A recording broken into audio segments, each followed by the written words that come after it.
If you're listening to this, then you've already put on the colors. You've taken the oath. Or you're about to. Either way, you're in. And there's something you need to know. My name is Vance Mallory, Night Sergeant, Recon Division, Mid-Atlantic Chapter of the Brotherhood of Steel. Tag 709BN Delta. I've served 17 years, seen 3 elders rise and fall, and buried more initiates than I dare count. I've walked in the T-60, breathed recycled air in the Anchorage shell, scavenged pre-war ruins so dark you'd swear the past was reaching out to pull you in. And I'm telling you this not to boast, but because I made it. And it still broke me.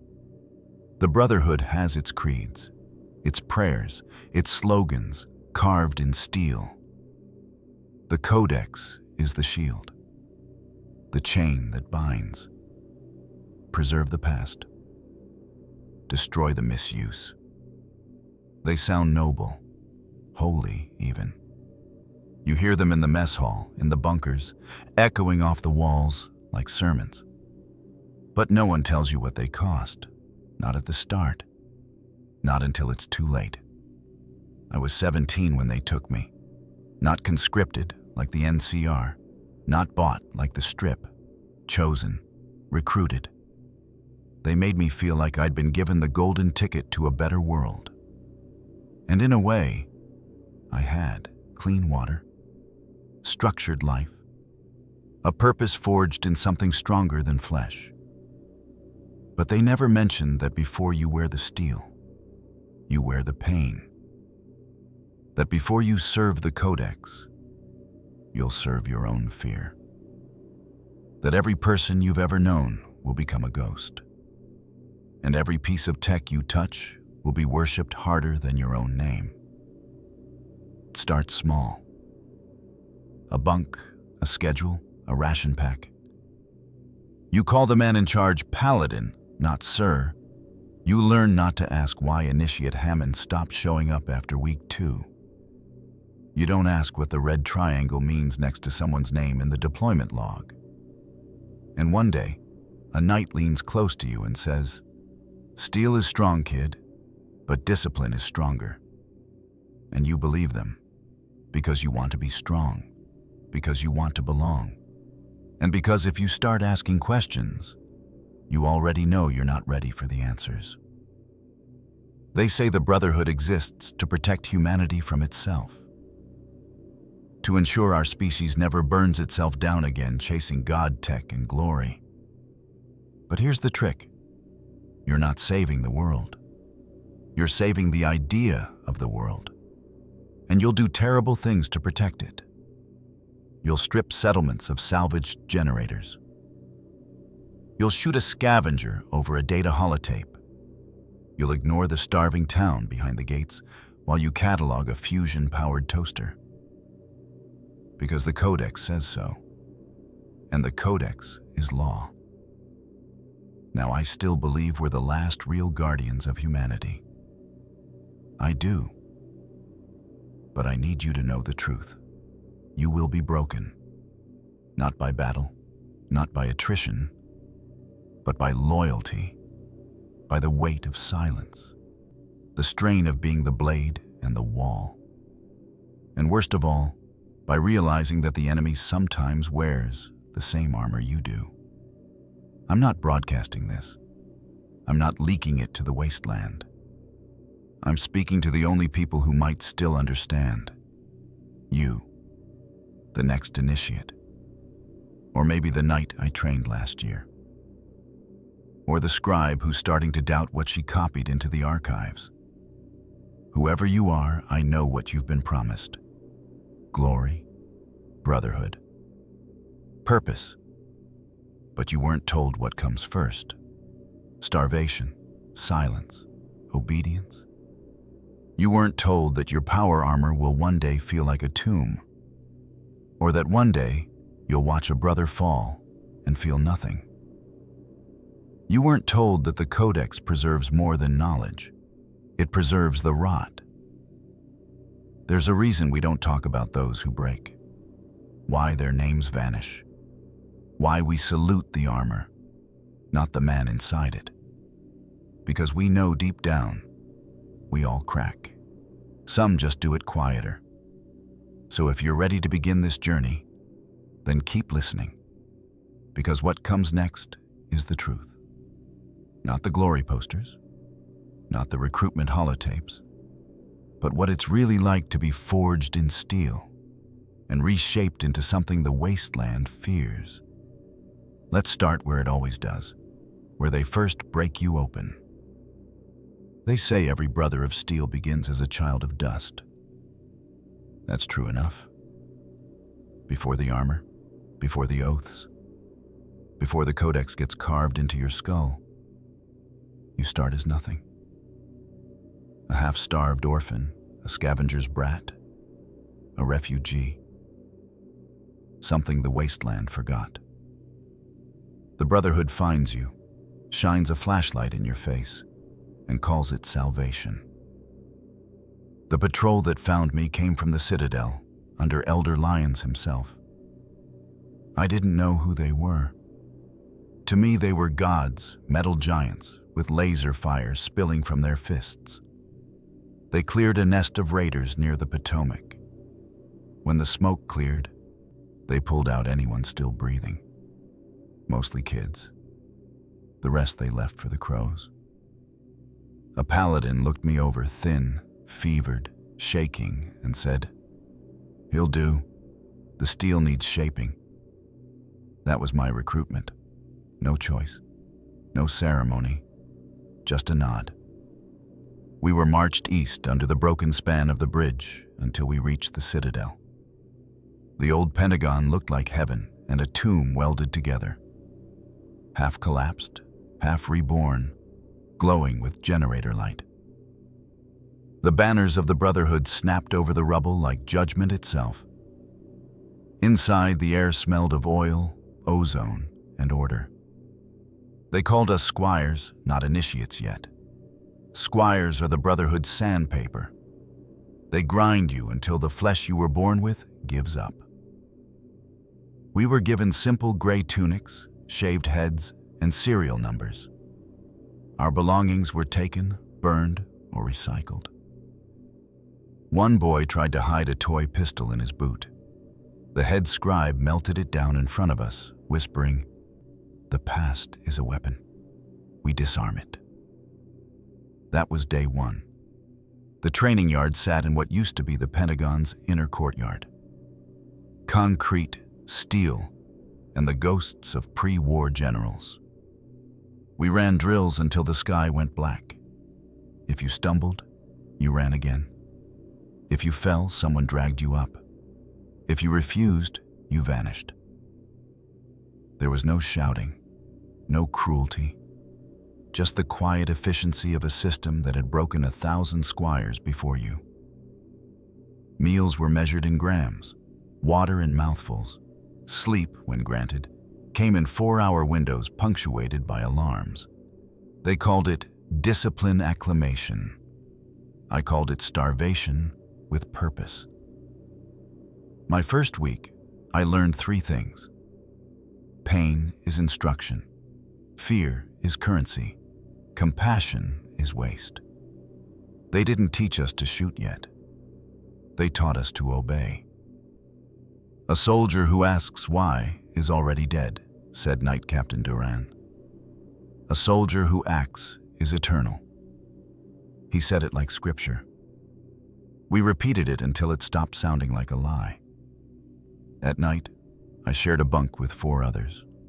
Kids, really 15, 16.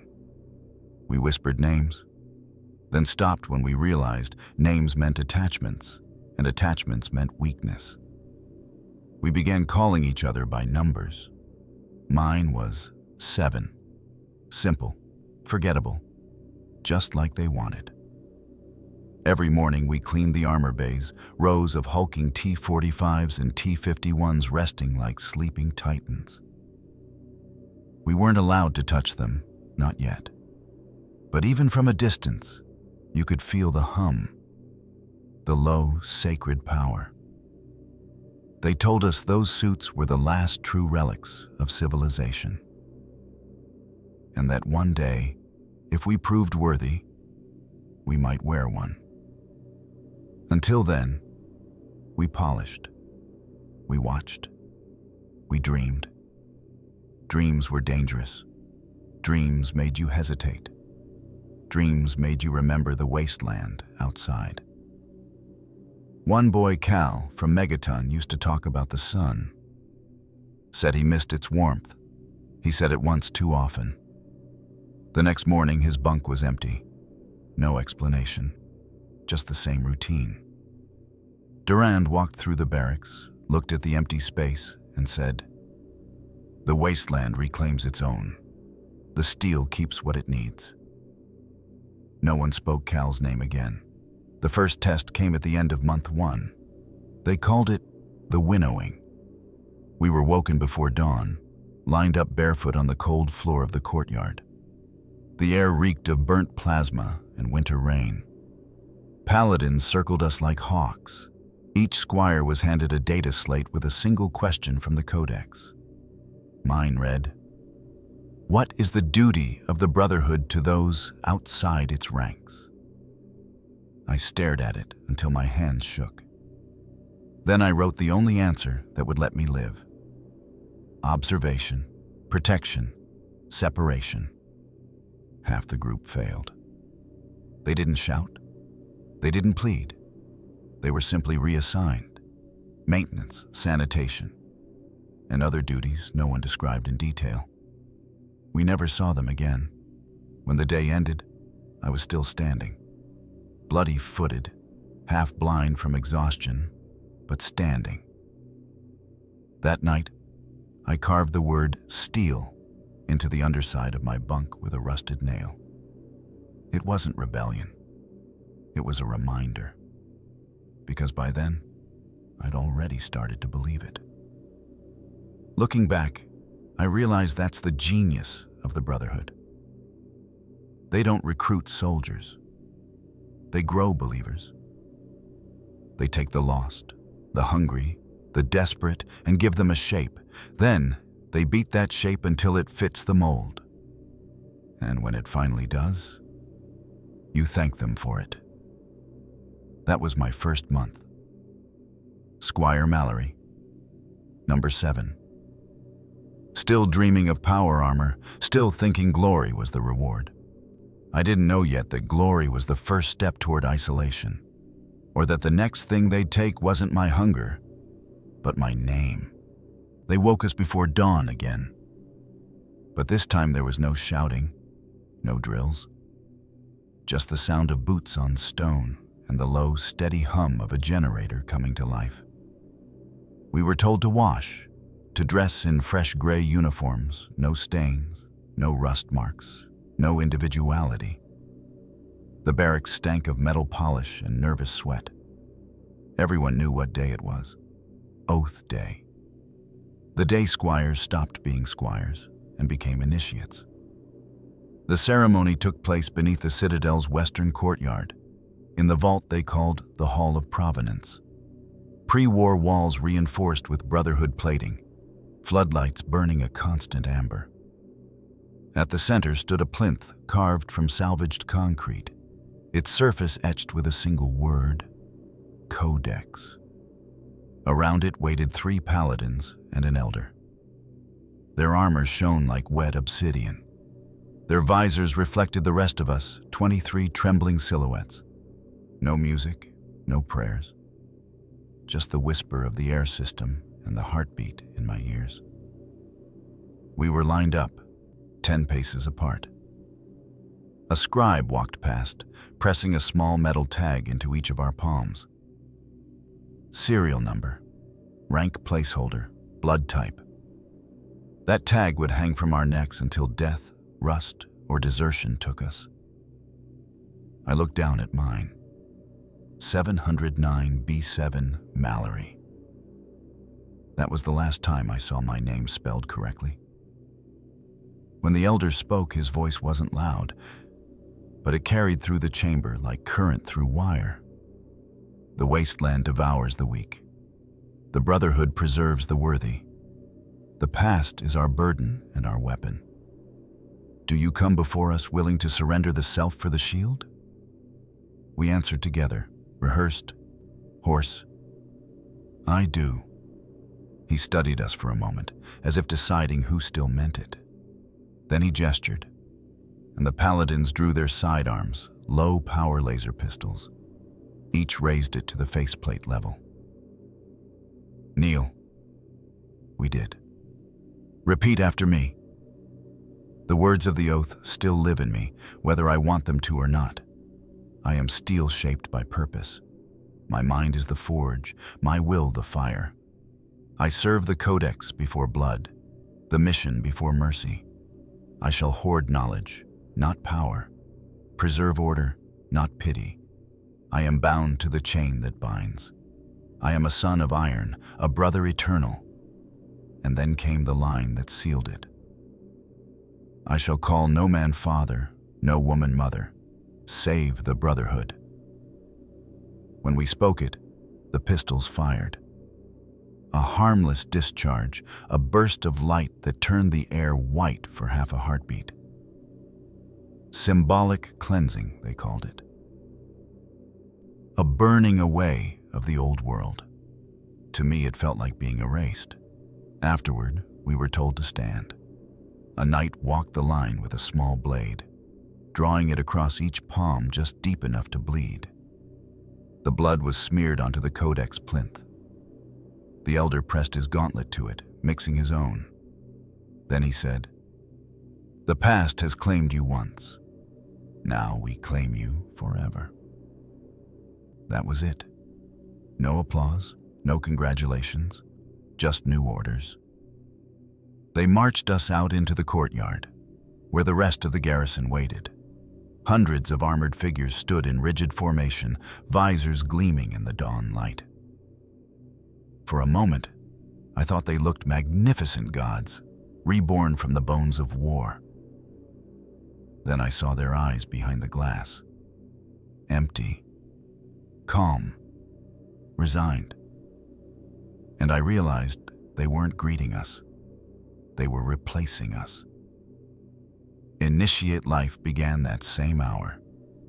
Our old bunks were reassigned to new squires. We were moved to a deeper level, closer to the forges, closer to the noise of power armor being rebuilt piece by piece. The walls sweated heat. The air tasted of oil and discipline. I remember catching my reflection in a locker door, pale, hollow-eyed, but straight-backed for the first time in my life. That's how they do it. They take everything you were and then give you posture. The Codex became our gospel. Every morning started with recitation. Every night ended with analysis. If your interpretation drifted, if you questioned the meaning of preservation. A senior initiate corrected you with words first, with fists if needed. The Brotherhood doesn't tolerate doubt. Doubt is corrosion. 3 days after my oath, we were summoned again, this time to the refectory. On a steel table lay a heap of personal artifacts. Trinkets, photos, tokens scavenged from our old lives.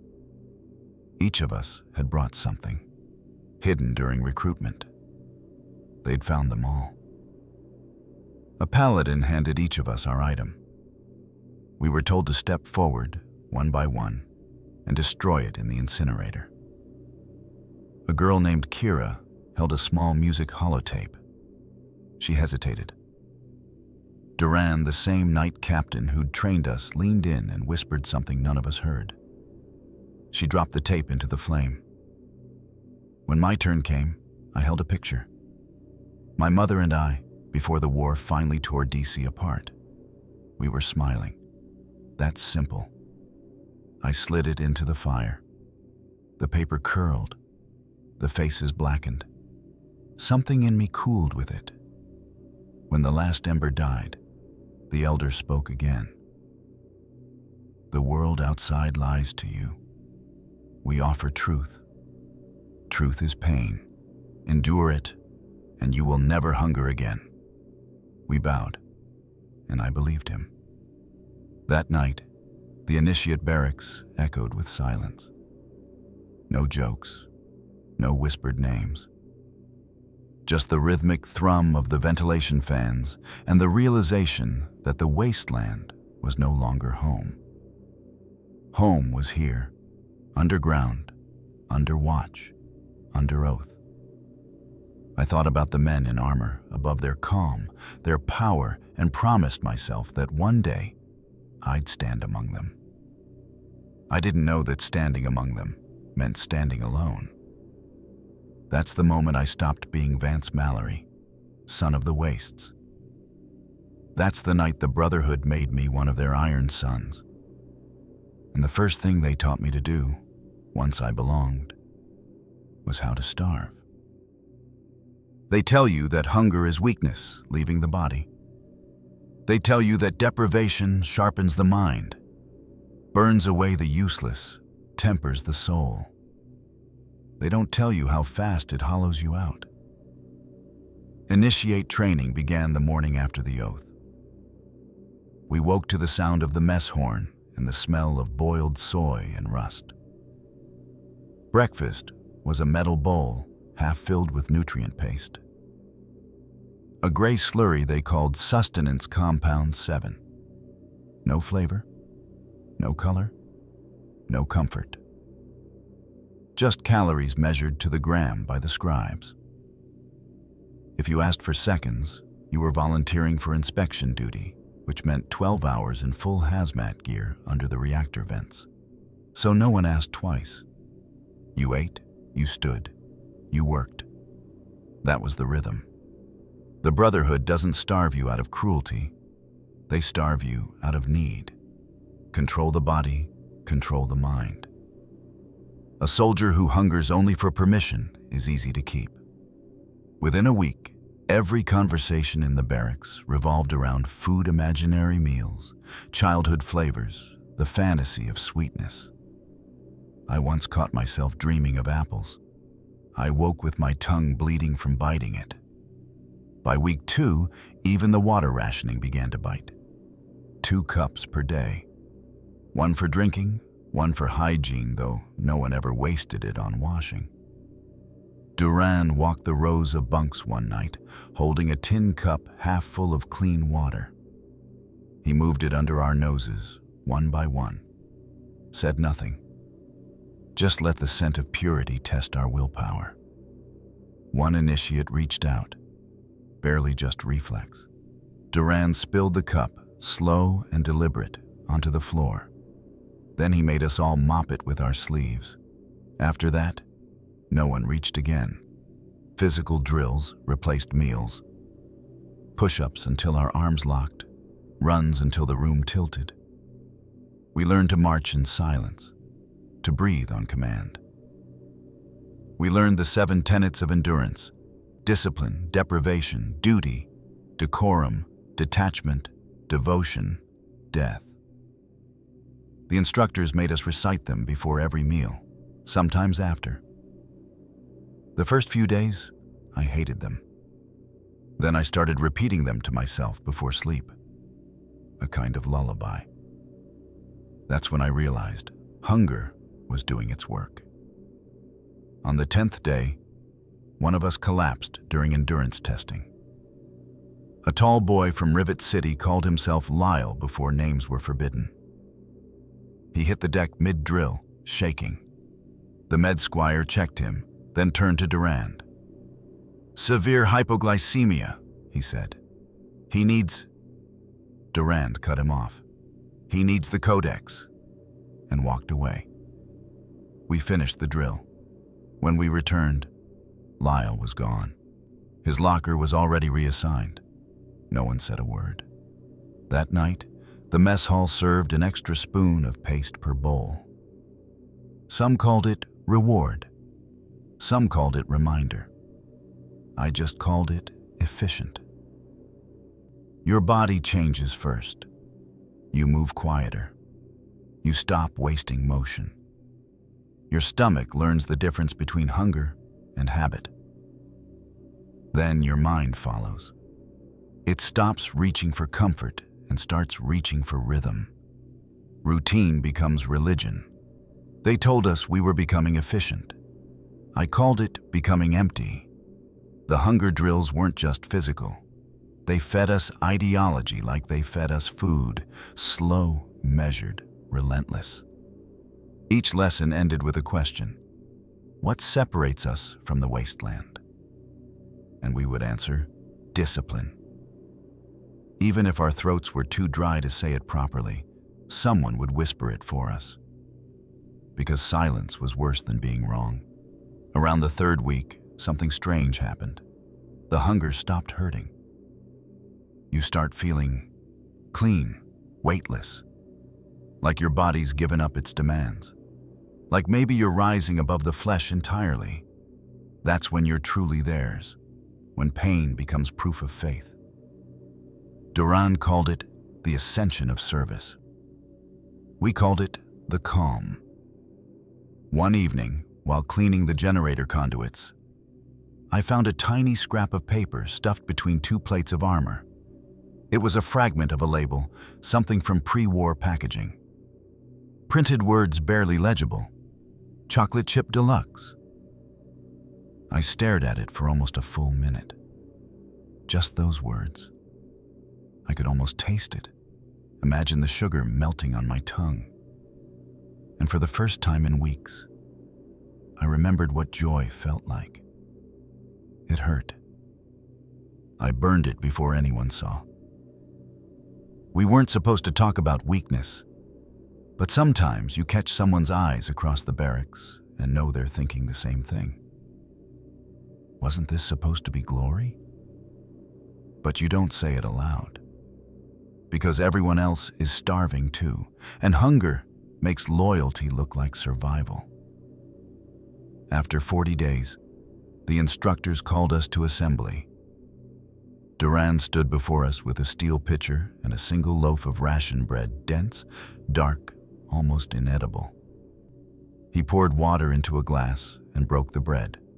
One bite, one sip. Then he looked at us and said, "Your hunger has disciplined you. You have learned control. You have learned obedience. You have learned need." Then he handed the bread to the first initiate. Each of us tore a piece, passed it along, no one daring to take more than crumbs. The water passed too, one swallow each. It was the best meal I'd ever had. Not because it filled me, because it proved I could endure. That night, Durand walked the barracks once more, stopped by my bunk, said quietly, "Initiate Mallory. You've lost the weakness in your eyes." He said it like praise, but I knew what he meant. It wasn't strength he saw. It was the hollow where my hunger used to live. Hunger taught me more than any sermon could. That deprivation is faith made physical. That the Brotherhood doesn't forge warriors, it forges vessels. And an empty vessel can hold anything you pour into it, even obedience. After hunger comes worship. You wouldn't call it that, not at first. They never say the word.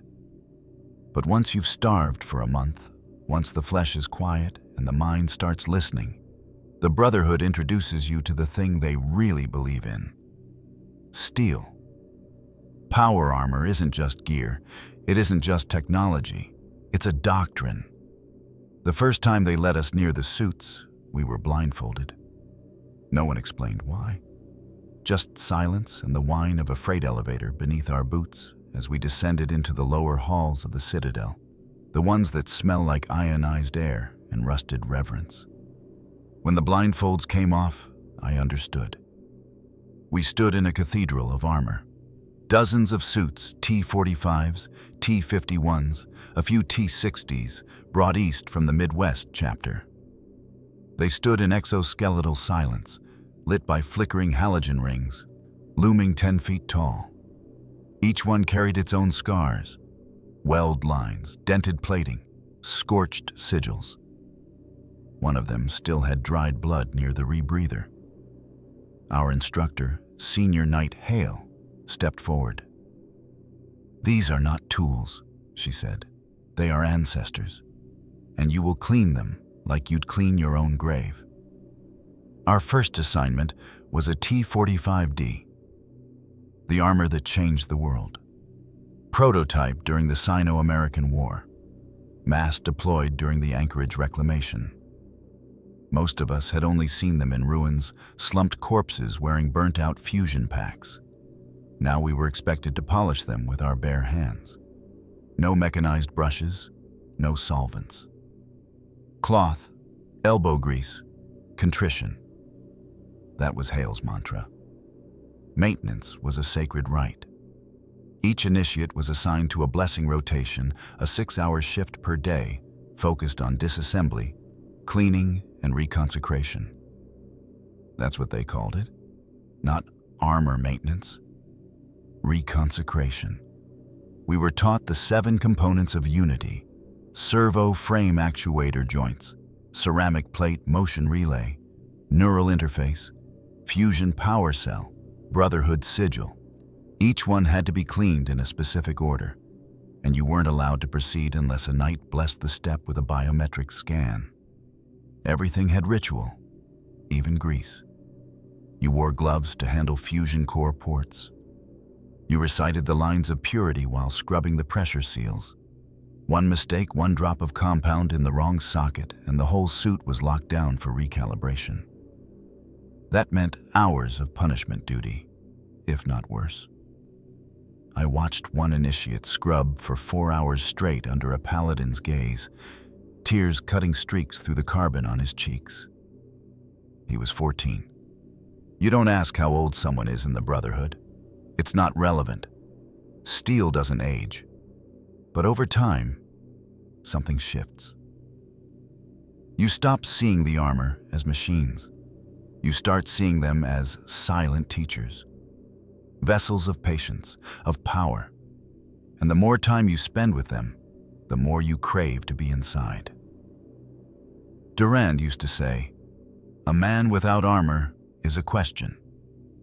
A man within it is an answer." We repeated that line before bed, until it didn't sound like madness. The senior initiates whispered legend stories of suits that rejected their wearers, of neural links that overloaded and burned through the spine, of voices heard inside the HUD, calling their users false air. Hale told us these were myths, but she said it with the same kind of smile a priest gives when you ask what hell is like. You don't get to wear one, not yet. That's the final step. Only when your blood, your hunger, your breath, and your will have been measured. Until then, you crawl beneath them. You learn the feel of every bolt, every weld, every ridge. You polish the Brotherhood insignia until you see your own skull in its reflection. It starts to feel normal, to dream of being inside one, to imagine the weight of it folding around your body like a second skin. When you wake up not feeling your own flesh, that's when you know. The suit is wearing you now. One night, I was pulled for emergency diagnostics. A T-51B from a patrol gone silent had returned damaged. Blood inside the thigh actuator, laser scoring across the chest plate. They didn't tell me whose it was, just handed me a rag and a data pad. "Restore the dignity," they said. I cleaned for hours, my arms numb, my nostrils burning from the coolant reek. At some point I realized I wasn't cleaning the armor. I was begging it to accept me, to remember me, to forgive me. I was 17. We never talked about God in the Brotherhood, not openly. But we didn't have to. Power armor was our God, and the grease under our nails was its gospel. They never told us what happened to the scavenger. He wasn't the first outsider we saw dragged in barefoot, hands bound, a canvas bag over his head, but he was the first one who spoke. The others just screamed. This one talked, pleaded, That made it worse. The patrol brought him in after a tech sweep east of Old Arlington. He'd been found holed up in the ruins of an old library bunker, guarding a stash of preserved pre-war electronics. Not weapons, not military prototypes, just components. Capacitors, circuit boards, early-gen holodisks. Things you could trade for clean water or half a rataway in the wastes. Things the Brotherhood called heresy. They hauled his stash into the hangar in crates marked Category 3, Unsanctified Tech. We were ordered to offload them. Every cable, every plug, every scrap had to be cataloged by the scribes, then designated for disposal. Disposal didn't mean storage, not when the Codex was watching. That morning, Elder Strathmore held an assembly. He said, "It is not the technology we destroy. It is the delusion that technology belongs to anyone but the Brotherhood." The initiates murmured the response like a prayer. "The past belongs to the worthy." I said it too. My lips moved. But inside, something didn't sit right. The scavenger was dragged out in front of us. His face was bruised, one eye swollen shut, mouth crusted with dried blood. Still, he stood upright. That might have been a mistake. He spoke. It wasn't weapons. It was old stuff, just tools. Just things to fix things. I got a daughter, man. I wasn't hoarding. Just surviving. Silence. Even the knights looked away.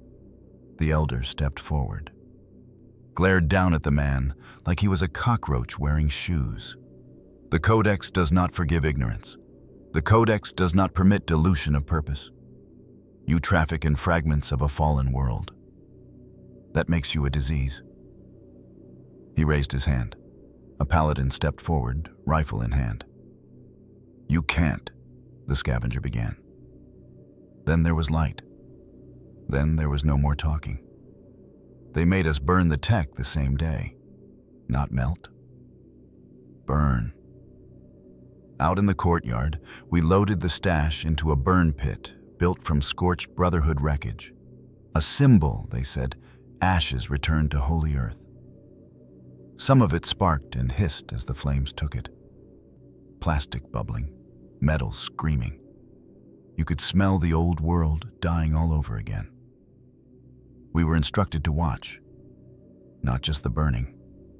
The man, too. Durand made a speech. I only remember the end. You don't question the Codex. You question yourself. That night, I didn't sleep. Neither did the others. You could feel it like the floor itself had turned sour. Kira sat on her bunk for hours, holding a data chip she wasn't supposed to have. Said it was music. A lullaby, maybe. She didn't play it. She just stared at it like it was a tooth from a lost god. The next morning, it was gone. No one asked how. We knew the Codex had tested her too. Training shifted after that. Subtle, but harder. Lessons were no longer about enemy formations or plasma calibration. They were about cleansing the will. Instructors ask questions now, probing ones. If a Brotherhood patrol disobeys a direct order to protect children, who is right? If an elder's commands contradict the Codex, what do you obey? What does it mean to be loyal when you are alone? There were no correct answers, only safe ones. Once I hesitated before answering. Durand called me aside after lights out. "You flinched," he said. "I was thinking," I replied.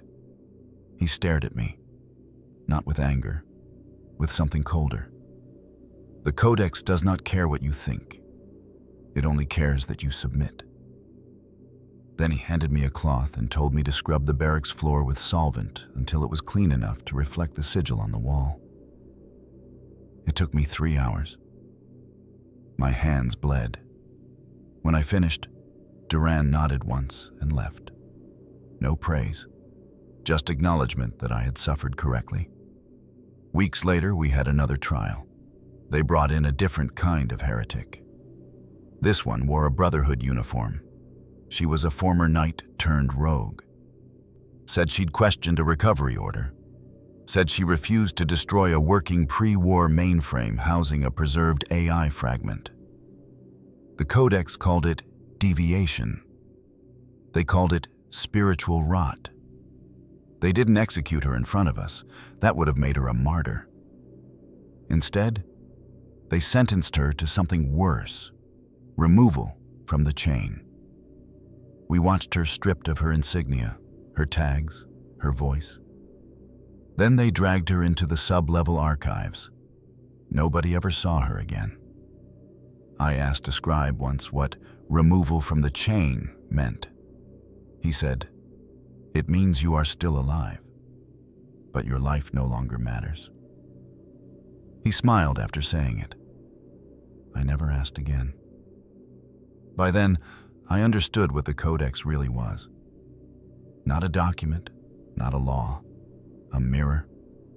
One that you held up to yourself until all the pieces that didn't match, compassion, curiosity, fear, got shaved off by shame.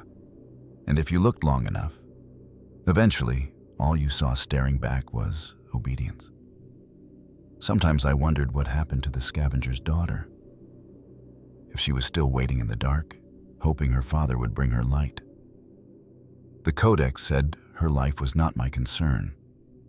But in the silence between drills, I swear I heard her crying. The drills don't stop.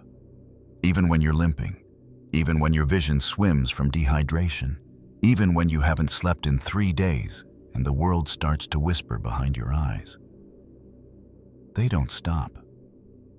Because your mind breaking is part of the curriculum. There are no rest days in the barracks, just rotations.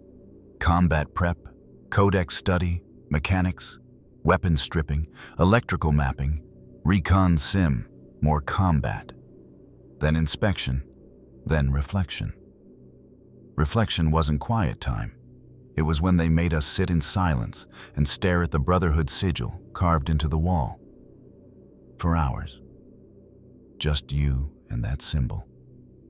Until your breath matched its outline. Until your thoughts started forming in its angles. I began dreaming in gears, not metaphors, literal gears. Massive turning cogs in an endless dark grinding over each other like teeth, and between them, faces. Not mine, not ones I recognized, but I knew them. The scavenger, the knight who vanished, Kira, before she stopped speaking. All caught in the teeth. During drills, your body goes first, then your empathy, then your memory. I couldn't remember my parents anymore. Not their names, not their voices, just the way my mother used to smell when she hugged me some blend of oil and fabric softener. I clung to that for a while. Then one night, it was gone. Just gone. Duran called it mental sterilization, said it was necessary. You think the world cares what you remember? The world remembers bombs. I nodded like it made sense. Because what else do you do when every alternative gets scrubbed out of you? The Codex drills intensified. We were now assigned random passages at night and tested on them at dawn. Failure meant isolation pod reinstatement. That's not a euphemism. They'd lock you in a pre-war medical recovery chamber, lightless, soundless, foodless for 8 hours. You'd emerge shaking. Some didn't emerge the same at all. One initiate, I think her name was Eliza, before they stripped that too, came out of the pod humming a Vault Tech jingle. Over and over, for days. They pulled her from our group, said she was reassigned. I never saw her again. We learned to spot the signs of decay in each other. The eye twitch, the hand that lingered too long on the Codex, the muttered phrase that didn't come from any known scripture. You didn't report them at first, but if you didn't, someone else would. And suspicion always circled back. So you learned to preempt the heresy in others, point it out, call it early, earn trust through sacrifice. Duran told us, "A brotherhood without traitors is one that forgot to look hard enough." I found a journal page in my bunk one night. Smuggled, handwritten. I didn't recognize the script. It read, "The Codex says we are the future. But a future without memory is a graveyard with nicer uniforms." I burned it. Then I told Durand what I had found. He commended me for vigilance, but he looked disappointed. Sleep came in fragments. 20-minute bursts punctuated by inspection horns, scream drills, or the nightmares. The nightmares weren't even dramatic. They were just wrong. I once dreamed of sitting at a kitchen table in sunlight. No brotherhood, no drills, just a spoon and the smell of something sweet. I woke up sobbing. I couldn't explain why. Durand wrote my name down that morning in his black notebook. I never saw what was in it. I think it was a death ledger for who we used to be. The initiates around me began to change in subtle ways. One started writing Codex verses on her skin with a dull razor. Said it made the lesson stick. Another whispered apologies in Latin to a broken training dummy after every combat sim. I stopped asking questions. Because deep down, I knew. The Brotherhood didn't want us sane. They wanted us obedient. We weren't just recruits. We were being rebuilt, piece by piece. So that when we stepped into the armor, when the final test came, there'd be no human left to question the steel. Only the reflection of the Codex. They called it the reward. Steel around your bones. T-60 plates sanctified by generations. Hydraulics tuned to the rhythm of the Codex. But when they sealed me inside it for the first time, all I could think was, this is a tomb. My name is Vance Mallory. Night now, but when they lowered the collar down over my spine, back in the trial yard outside the Citadel, I wasn't a knight. I was just another faithful fool shaking under 800 pounds of sacred history. It starts in the dark. You step into the frame. 2 paladins on either side secure your limbs with a hiss and a hiss and a snap. The fusion cell is slotted. The HUD flickers alive. Servo joints groan like a dying god waking up. Then everything goes quiet. Not peaceful, not calm, just sealed. They trained us for months on maintenance, worshipped the plating, sang verses while scrubbing power core ports. But no one trains you for the feeling, the weight, the pressure, the silence of your own breath echoing inside the rebreather unit. You don't walk. You command motion. Every step feels like a mountain moving with you. And every second, you wonder if it'll stop obeying. We didn't get simulators. No practice run. No sparring drills. Your first time in armor is real. That's the Brotherhood way. Trial by fire. Sometimes literally. They dropped us outside DC's northwest ruins, old industrial sector full of rebar skeletons and ash. Super mutants had been nesting there. Paladin Keel called it a light cleansing. I remember the mission name stamped on the ops slate. Verdant Purge, Subzone Theta Black. Verdant. There wasn't a leaf left on those streets. We moved in formation. 5 initiates in their first suits, 2 senior knights guiding us. Everything looked different through the visor. Cleaner, colder. You stop seeing people, just movement and threat markers. The first shot didn't come from us. It was a super mutant brute, no armor, just rags and muscle charging with a rusted sledge. Knight Horrocks dropped him with a laser burst to the chest. He kept moving. I fired next. Missed again. The third shot hit his head. It burst like an overripe melon. I remember the smell, even inside the helmet. Burnt meat, ash, something worse. They don't warn you that the filters don't catch everything. The skirmish turned fast. Dozens of mutants swarming through windows and sewer grates. Explosions, screaming on the comms. Someone's HUD feed glitching just static and red pulses. I saw Initiate Frayne get grabbed. They pulled her helmet off. Her scream cut out halfway through. I froze, just for a second. Then I ran. Ran through rubble, blind firing, praying. My HUD blurred with warnings. Heart rate, critical neural feedback spike command, focus lost. I kept going anyway. Somewhere in the chaos, someone tackled me from behind. Super mutant? No, it was Durand, my drill officer, now a knight. Move, Mallory. You're not a man in there. You're a weapon. I wanted to scream back that I wasn't a weapon, that I was still scared. But all I could do was obey, because that's what the Codex teaches. Obedience saves lives. Emotion gets you killed.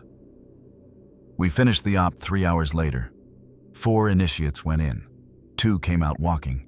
1 had to be cut out of the suit. He drowned in his own blood. I don't know what happened to the 4th. Just missing. Command logged it as presumed loss, biointegrity void. Back at the Citadel, they held a ceremony. Knighting. My name was called. I stepped forward in a freshly polished frame, stripped the old initiate bars off my pauldron. Durand handed me a new insignia, Knight Vance Mallory. The sigil clicked into place. The crowd saluted. I nodded once. Didn't speak. Couldn't. That night, I sat in my bunk, helmet off, hands shaking, face wet. Not from pride, not from fear. Just everything I had buried to survive the day, leaking out. They told us power armor makes you unstoppable, that it turns you into more than a man. They lied. All it does is hide the man underneath. The shaking, the grief, the ghosts of who you couldn't save. You wear the armor, but it wears you too. And the worst part? Eventually, it fits. By the time you wear the paint off a suit of armor, you learn that the Brotherhood's wars aren't all fought outside the walls. Some of them start with the same salute. Some of them wear the same sigil. They just end with different interpretations of the Codex. 2 months after Anchorage reclamation patrols, I was ordered to redeploy west of the Potomac. Objective: suppress a rogue detachment operating outside protocol. That was the wording on the orders. But the name stenciled on the crate of munitions told the truth. Operation Faithful Cleansing. They said the targets were outcasts, former knights and paladins who'd abandoned the chain that binds. Heretics, traitors, unclean, but the tech reports said otherwise. Their frequencies were Brotherhood codes. Their armor was Brotherhood issued. Their commander, Paladin Greer, had once trained half the knights in my own chapter. And his crime?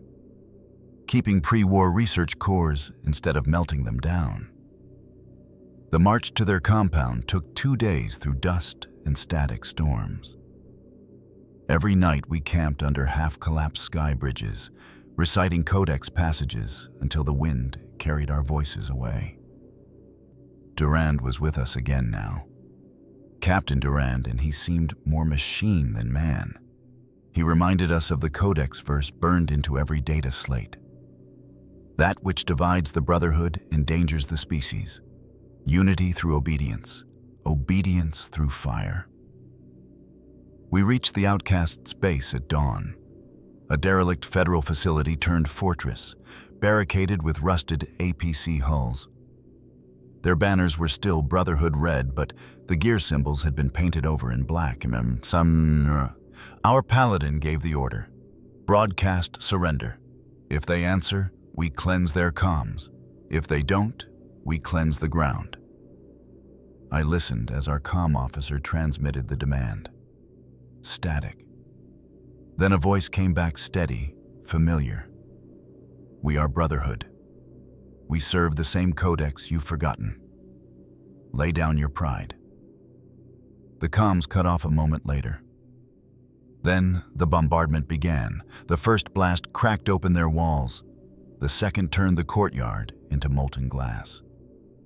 But there was return fire precision-grade lasers, Brotherhood calibration. They weren't raiders. They were trained. We advanced through the smoke. Inside, we found them fighting with discipline, not desperation. Every move clean, every shot measured. One of them shouted over the din, "Stop! You don't even know why you're killing us."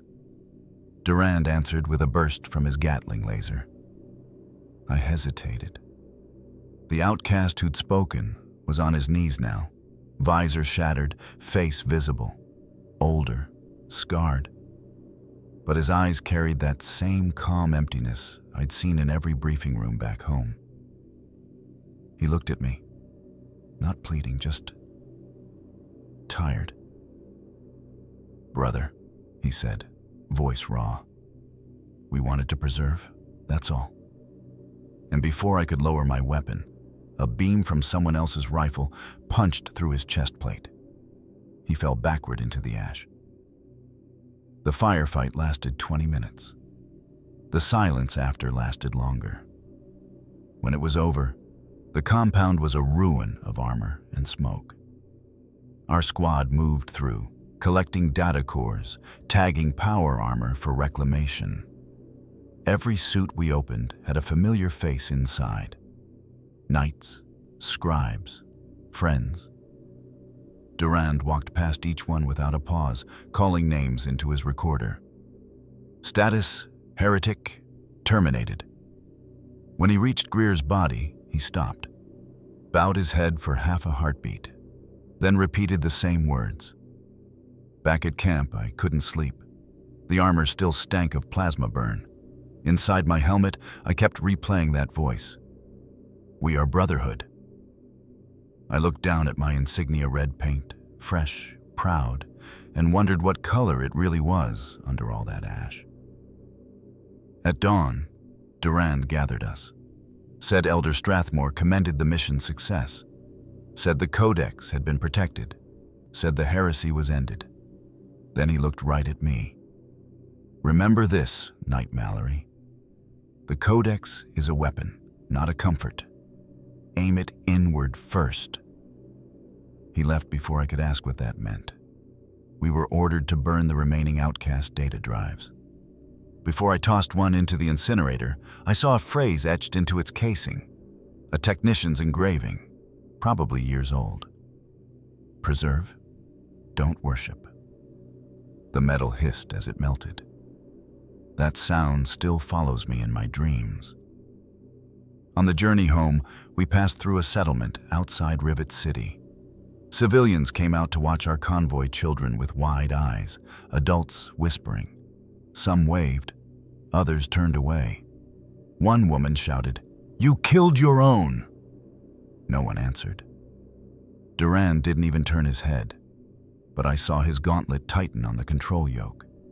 The Brotherhood's motto echoes different when you've seen it enforced from both sides. Ad victoriam, to victory. But victory over whom? Mutants? Raiders? Or the parts of ourselves that still remember mercy? That night, I cleaned my armor until the reflection in the chest plate looked human again. Then I whispered a prayer I wasn't supposed to know. To those who remembered what the world could be, even when it cost them everything. And for a second, I thought I heard a voice come back through the comm static. Maybe it was just feedback. Maybe it was the dead. When you take the oath, they say you're bonded for life. What they don't say is what happens when life no longer fits inside the armor. I first considered desertion 6 months after the heresy purge. It wasn't a dramatic moment. No gun to my head. No rebel cause in my heart. It was quiet. Just me, a cot, and a cracked mirror in the Citadel's dormitory wing, staring at the man behind the eyes in the visor, and realizing I didn't know who he was anymore. Most knights that disappear do it during patrols. They slip into ruins during recon, fake a radio failure, vanish into the dust. But they're always found. Eventually. There are rumors that the Brotherhood keeps a shadow index, a list of every initiate, scribe, knight, and paladin who's ever gone missing. Not public. Not in the archives. Just tracked, monitored, marked. The Codex says desertion is worse than heresy. Heresy can be corrected. Desertion means you've looked at everything the Brotherhood gave you and said, "Out." That's the ultimate sin.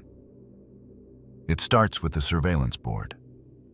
They keep no names, just numbers. And they don't ask why you skipped a morning drill or took too long on route clearance. They just watch. Every access point, every locker room, every suit diagnostic log. I know.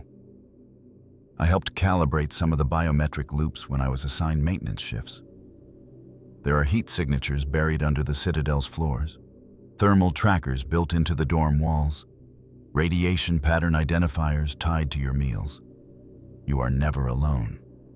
I remember the first time I saw a knight dragged out mid-meal. No warning, no accusation, just a signal blink from a scribe. 2 paladins rose without a word, grabbed him by the arms and carried him out. His plate was still warm when they scrubbed his name off the logs. The elders call it the quiet fold. You don't get exiled. You get erased. One of the scribes, Vel, soft-spoken, sharp, once whispered to me, "If you want to disappear, you don't run. You fade.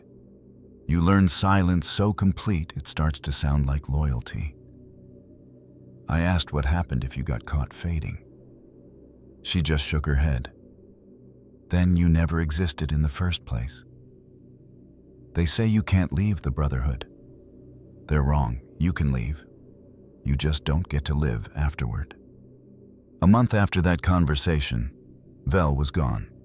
Her bunk emptied, her logs locked, her name overwritten in the duty roster with a new recruit.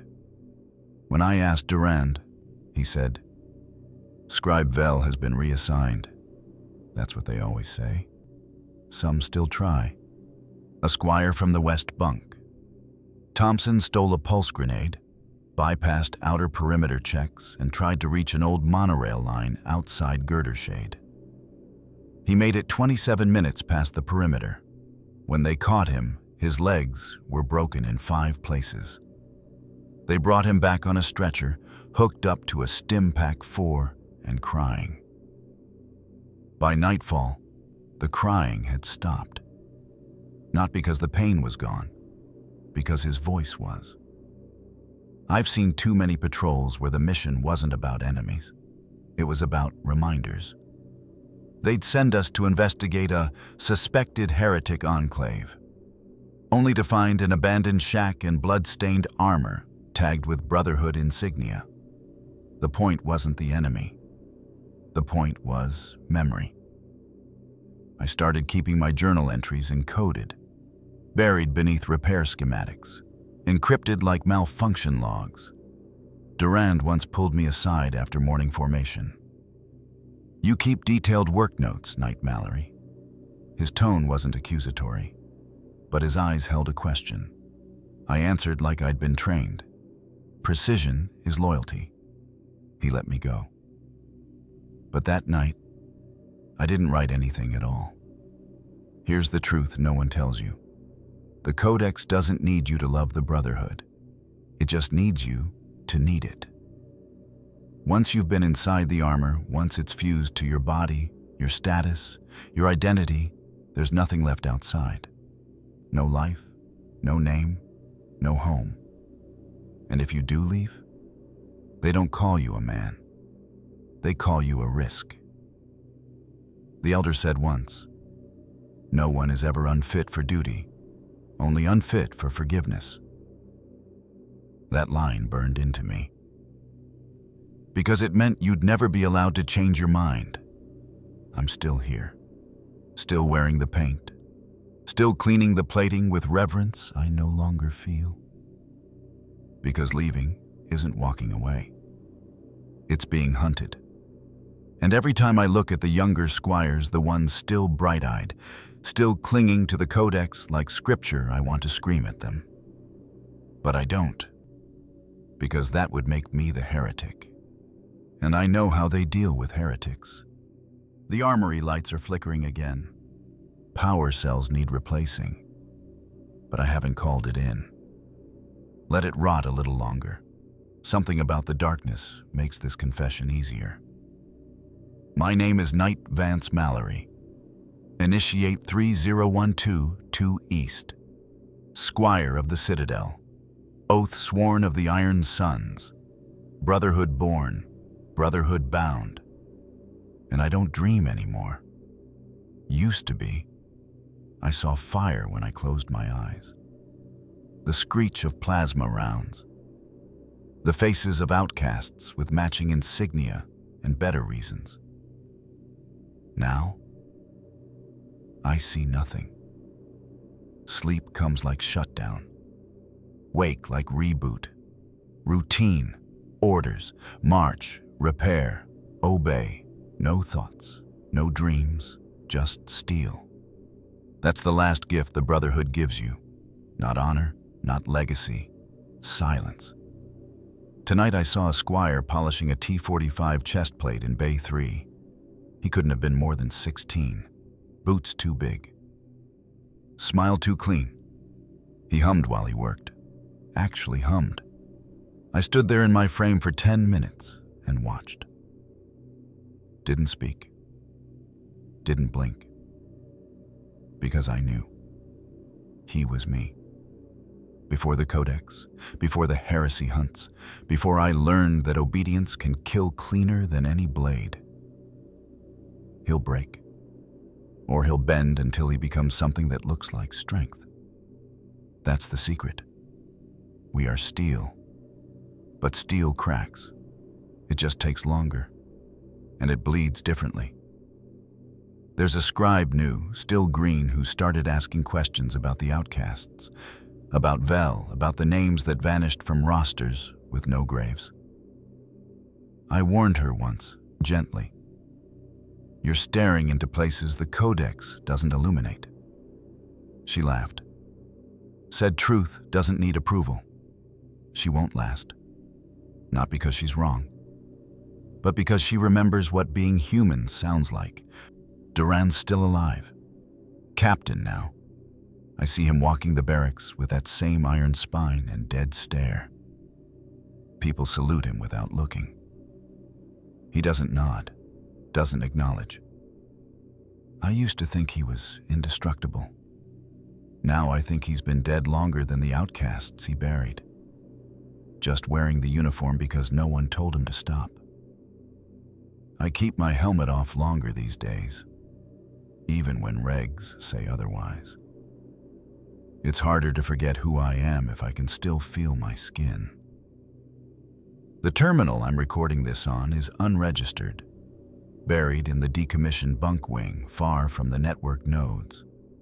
Old encryption, dead zone. If you're hearing this, it means you've already joined. Already passed the trials. Already learned to say the right words without asking what they mean. It means you wear the sigil. Maybe you're proud. Maybe you're scared. Or maybe you're already starting to feel the crack forming beneath the paint. You'll tell yourself it's the weight of duty, the burden of legacy. You'll recite the oath until it sounds like truth. But one day, you'll wake up, look in the mirror, and wonder what it cost to wear steel like a second skin. The Codex will give you 1,000 answers, but it won't give you peace. They trained us to believe we were the last light in a dying world. Maybe we are. But if that light burns away everything human in us just to keep glowing, then maybe darkness has more mercy. I'm not a traitor. I never turned my gun on my brothers, never sabotaged a mission, never leaked data or ran for the wastes. I did what was asked. I served. But deep down, I know. The man who first put on this armor, he didn't survive, man. I don't know what happens to this recording next. Maybe you delete it. Maybe you hide it like I did. Or maybe you carry it forward. Whisper it to a squire who still hums when he polishes steel. Tell him what the oath really costs. And if you can't, then at least remember this. Steel is strong. But people aren't made to be steel. They're made to feel, to bend, to change. When you lose that, you've gained nothing. Knight Mallory, Citadel Archive log terminated. Date, redacted. Status, redacted. Location, lost. Ad victoriam, they taught us. But I've come to believe victory is knowing when to walk away from the fire before it walks away with you.